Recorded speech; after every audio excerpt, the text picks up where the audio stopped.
Naravno da sam napravio prvi put u životu u zadnjih 5 mjeseci, preko 15 tužbi sam digao, pa sam digao protiv novinskih kuća.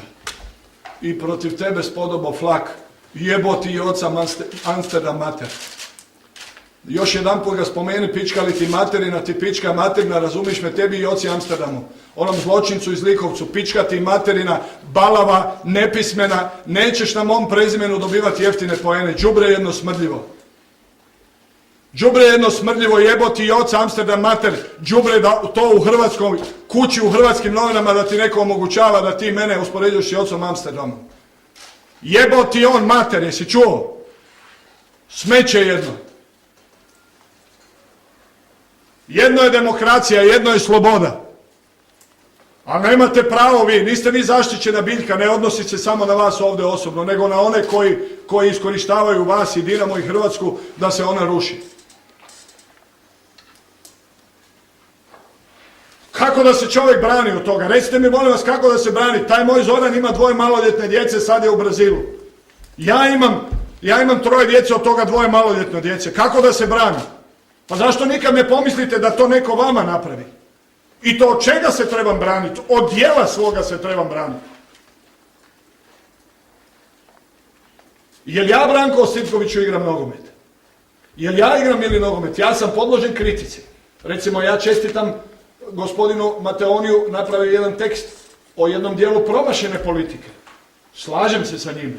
Ali ja vodim gospodarsku politiku i vodim poslovanje ovoga kluba. Ne igram, Branko, prijatelju, i ja, vi. Nemojte, prestanite me kritizirati, prijatelji, za rezultate momčadi koje, by the way, ja sam ponosan na njih.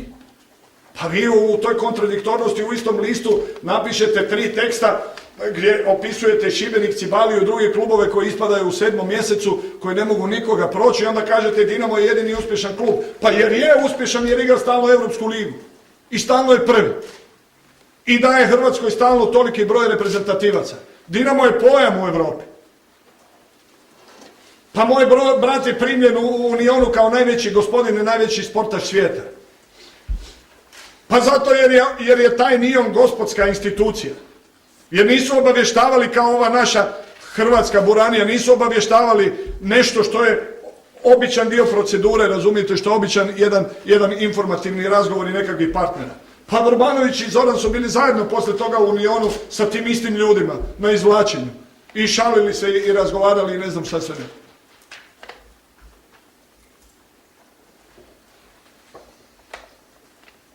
Dajte malo ljudi mojima, pa ne možemo, imaju odgovornost. Odgovornost imaju ljudi koji vode nogomet. Odgovornost imaju i mediji, majku mu stara. Odgovornost ima i publika. Šta ste se navalili svi na leđa meni? Hoće li svi problemi ovog svijeta proći ako se ja maknem?